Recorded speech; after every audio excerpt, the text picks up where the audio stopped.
السلام علیکم۔ اب تک کی اہم خبروں کے ساتھ میں ہوں اعتصام الحق۔ سب سے پہلے اہم خبروں پر ایک نظر۔ یوم پاکستان پر چینی صدر شی جن پنگ کا پاکستانی صدر کے نام مبارکباد کا پیغام۔ ماسکو میں ہونے والے دہشت گرد حملے پر روسی صدر کے نام شی جن پنگ کا تعزیتی پیغام۔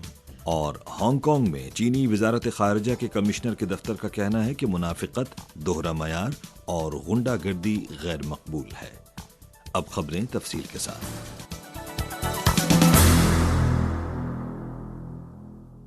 23 مارچ کو چینی صدر شی جن پنگ نے پاکستانی صدر آصف علی زرداری کو یوم پاکستان پر مبارکباد کا پیغام بھیجا۔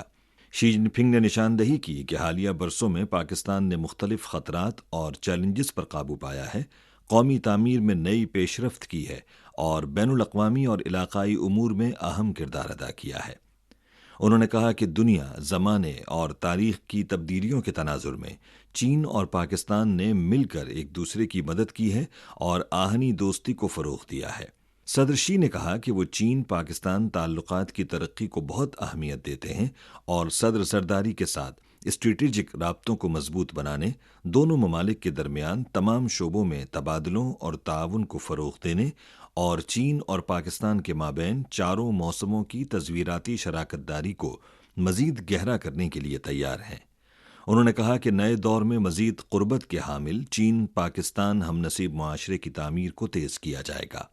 اسی دن چین کے وزیر اعظم لی چیانگ اور سی پی سی کی مرکزی کمیٹی کے سیاسی بیورو کے رکن اور چینی وزیر خارجہ وانگ ای نے بالترتیب پاکستانی وزیر اعظم شہباز شریف اور وزیر خارجہ اسحاق ڈار کے نام یوم پاکستان پر مبارکباد کے پیغامات بھیجے۔ 23 مارچ کو چین کے صدر شی جن پنگ نے روسی صدر ولادیمیر پوٹن کے نام ماسکو اوبلاست میں ایک کانسرٹ ہال میں دہشت گردی کے حملے میں ہونے والے شدید جانی نقصان پر تعزیتی پیغام بھیجا۔ شی جن پنگ نے اپنے پیغام میں چینی حکومت اور چینی عوام کی جانب سے واقعے میں جاں بحق ہونے والوں کے اہل خانہ سے تعزیت اور زخمیوں کے اہل خانہ سے دلی ہمدردی کا اظہار کیا۔ انہوں نے کہا کہ چین ہر قسم کی دہشت گردی کی مخالفت اور دہشت گرد حملوں کی شدید مذمت کرتا ہے اور قومی سلامتی و استحکام کے تحفظ کے لیے روسی حکومت کی کوششوں کی بھرپور حمایت کرتا ہے۔ مقامی وقت کے مطابق 22 مارچ کو روس کے دارالحکومت ماسکو کے قریب ایک کانسرٹ ہال میں ہونے والے دہشت گردی کے حملے میں 23 مارچ کو روسی تحقیقاتی کمیٹی کے مطابق 93 افراد ہلاک ہوئے ہیں اور ہلاکتوں کی تعداد میں مزید اضافے کا خدشہ ہے۔ روسی فیڈریشن کی تحقیقاتی کمیٹی نے اس حملے کی تحقیقات کا آغاز کر دیا ہے۔ روسی صدارتی محل کریملن نے 23 مارچ کو اعلان کیا ہے کہ روسی فیڈرل سیکیورٹی سروس کے سربراہ نے ماسکو اوبلاست میں ہونے والے دہشت گرد حملے کے بارے میں صدر پیوٹن کو بریفنگ دیتے ہوئے بتایا ہے کہ تاحال 11 افراد کو گرفتار کر لیا گیا ہے، جن میں 4 مشتبہ افراد ایسے بھی ہیں جو براہ راست اس حملے میں ملوث سمجھے جا رہے ہیں۔ 22 مارچ کو یوکرینی صدر کے مشیر اور یوکرین کی وزارت دفاع کے ملٹری انٹیلیجنس ڈائریکٹوریٹ کے ایک افسر نے کہا کہ یوکرین کا روس کے شہر ماسکو کے قریب کانسرٹ ہال میں فائرنگ سے کوئی تعلق نہیں ہے۔ مقامی وقت کے مطابق 22 مارچ کو اقوام متحدہ کی سلامتی کونسل نے ایک بیان جاری کیا جس میں روس کے شہر ماسکو کے قریب ایک کانسرٹ ہال میں ہونے والے دہشت گرد حملے کی شدید مذمت کی گئی۔ سلامتی کونسل کے ارکان نے اس بات کا اعادہ کیا کہ دہشت گردی اپنی تمام شکلوں میں بین الاقوامی امن اور سلامتی کے لیے سب سے سنگین خطرات میں سے ایک ہے۔ اقوام متحدہ کے سیکرٹری جنرل انتونیو گوتریس کی جانب سے جاری کردہ بیان میں اس دہشت گرد حملے کی شدید مذمت کی گئی ہے۔ انتونیو گوتریس نے ہلاک ہونے والوں اور ان کے اہل خانہ اور روسی حکومت کے ساتھ گہری تعزیت کا اظہار کیا۔ اسی روز پاکستان، عراق، متحدہ عرب امارات، ترکی، کولمبیا، ایکواڈور، ارجنٹائن، چلی، یوراگوئے، پیرو، فلپائن، موریتانیہ اور دیگر ممالک کی خارجہ امور کی وزارتوں کے علاوہ فرانس، وینزویلا، نکاراگوا، بولیویا کے صدور، اطالوی نائب وزیر اعظم اور وزیر خارجہ سمیت بین الاقوامی شخصیات نے بھی اس واقعے کی شدید مذمت کی۔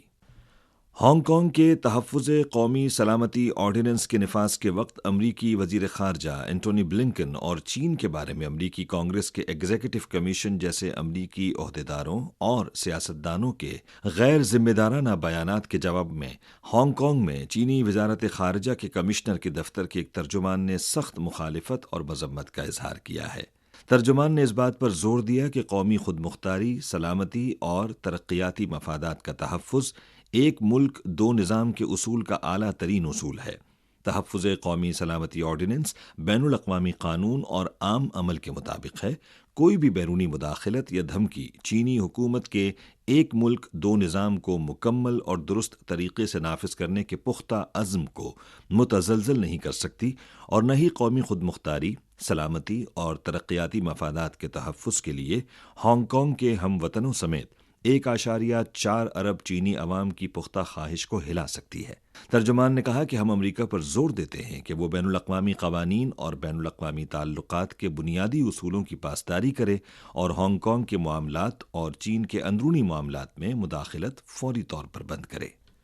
22 مارچ کو ہانگ کانگ کے چیف ایگزیکٹو لی جیا چھاؤ نے ہانگ کانگ کے بنیادی قانون کے آرٹیکل 48 پیراگراف 3 کے مطابق ہانگ کانگ خصوصی انتظامی علاقے کی قانون ساز کونسل کی طرف سے منظور کردہ تحفظ قومی سلامتی آرڈیننس پر دستخط کیے۔ یہ آرڈیننس 23 مارچ سے نافذ العمل ہو گیا ہے۔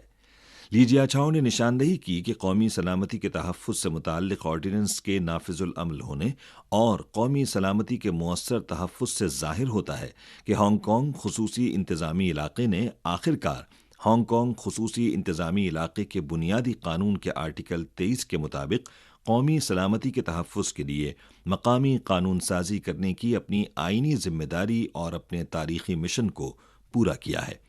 انہوں نے کہا کہ ایک ملک دو نظام کے اصول کے نفاذ کے لیے ہانگ کانگ خصوصی انتظامی علاقے کے بنیادی قانون کے آرٹیکل 23 کے نفاذ کی تکمیل ضروری ہے۔ انہوں نے مزید کہا کہ خصوصی انتظامی علاقے کی حکومت تحفظ قومی سلامتی آرڈیننس کے تحت اپنی ذمہ داریوں کو مناسب طریقے سے انجام دے گی اور کام کرے گی۔ چائنا کوسٹ گارڈ کے ترجمان گون یوئی نے کہا کہ 23 مارچ کو فلپائن نے ایک بار پھر اپنے کوسٹ گارڈ کے 2 جہازوں اور ایک سپلائی جہاز کو چین کے رنائی ریف سے ملحقہ پانیوں میں داخل ہونے کے لیے بھیجا تاکہ ریف پر غیر قانونی طور پر گراؤنڈڈ اپنے جنگی جہاز کی مضبوطی کے لیے غیر معمولی سپلائی فراہم کی جائے اور تعمیراتی سامان کی نقل و حمل کی جائے۔ انہوں نے کہا کہ فلپائن کا یہ عمل چین کے جائز حقوق اور بحیرہ جنوبی چین میں امن اور استحکام کو نقصان پہنچانے کی کوشش ہے۔ اس موقع پر چین کی بارہا تنبیہ اور روٹ کنٹرول کے باوجود فلپائنی جہاز زبردستی چینی حدود میں داخل ہوا، جس پر چائنا کوسٹ گارڈ نے قوانین اور ضوابط کے مطابق اسے روکنے اور پھر اسے واپس بھیجنے کا جو عمل انجام دیا وہ معقول، قانونی، پیشہ ورانہ اور معیاری تھا۔ ترجمان نے کہا کہ ہم فلپائن کو متنبہ کرنا چاہتے ہیں کہ جو آگ سے کھیلتے ہیں وہ خود اس سے جلتے ہیں۔ انہوں نے کہا کہ چائنا کوسٹ گارڈ چین کی علاقائی خود مختاری، سمندری حقوق اور مفادات کی حفاظت کے لیے ہمہ وقت تیار ہے۔ مقامی وقت کے مطابق 22 مارچ کو اقوام متحدہ کی سلامتی کونسل میں امریکہ کی جانب سے تجویز کردہ فلسطین اسرائیل تنازع پر قرارداد کے مسودے پر ووٹنگ ہوئی۔ ووٹنگ میں 11 ووٹ قرارداد کے حق میں پڑے، جبکہ روس، چین اور الجزائر جو کونسل میں واحد عرب ملک ہے نے مخالفت میں ووٹ دیا اور قرارداد کا مسودہ منظور نہیں کیا گیا۔ اقوام متحدہ میں چین کے مستقل مندوب ژانگ جون نے ووٹنگ کے بعد کہا کہ سلامتی کونسل کے لیے سب سے فوری اقدام فوری اور دیر پا جنگ بندی کو فروغ دینا ہے۔ امریکی مسودے میں فوری جنگ بندی کا مطالبہ نہیں کیا گیا اور یہاں تک کہ مختصر مدت میں جنگ بندی کے حصول کا کوئی جواب بھی نہیں دیا گیا ہے، جو کہ سلامتی کونسل کے ارکان کے اتفاق رائے سے واضح انحراف ہے۔ اس کے برعکس امریکی مسودے میں جنگ بندی کے لیے پیشگی شرائط طے کی گئی ہیں جو ہلاکتوں کو جاری رکھنے کے لیے گرین سگنل دینے کے مترادف اور ناقابل قبول ہے۔ ژانگ جون نے کہا کہ اسرائیل کے حالیہ دعووں کے مطابق وہ رفح پر فوجی حملے کا ارادہ رکھتا ہے، جس سے متعلق اس مسودے میں واضح طور پر مخالفت کا اظہار نہیں کیا گیا، جس کے سنگین نتائج ہوں گے۔ اہم خبروں پر ایک بار پھر نظر۔ یوم پاکستان پر چینی صدر شی جن پنگ کا پاکستانی صدر کے نام مبارکباد کا پیغام۔ ماسکو میں ہونے والے دہشت گرد حملے پر روسی صدر کے نام شی جن پنگ کا تعزیتی پیغام۔ اور ہانگ کانگ میں چینی وزارت خارجہ کے کمشنر کے دفتر کا کہنا ہے کہ منافقت، دوہرا معیار اور غنڈہ گردی غیر مقبول ہے۔ اسی کے ساتھ خبریں ختم ہوئیں۔ مزید خبروں، تجزیوں اور تبصروں کے لیے وزٹ کیجیے ہماری ویب سائٹ urdu.cri.cn۔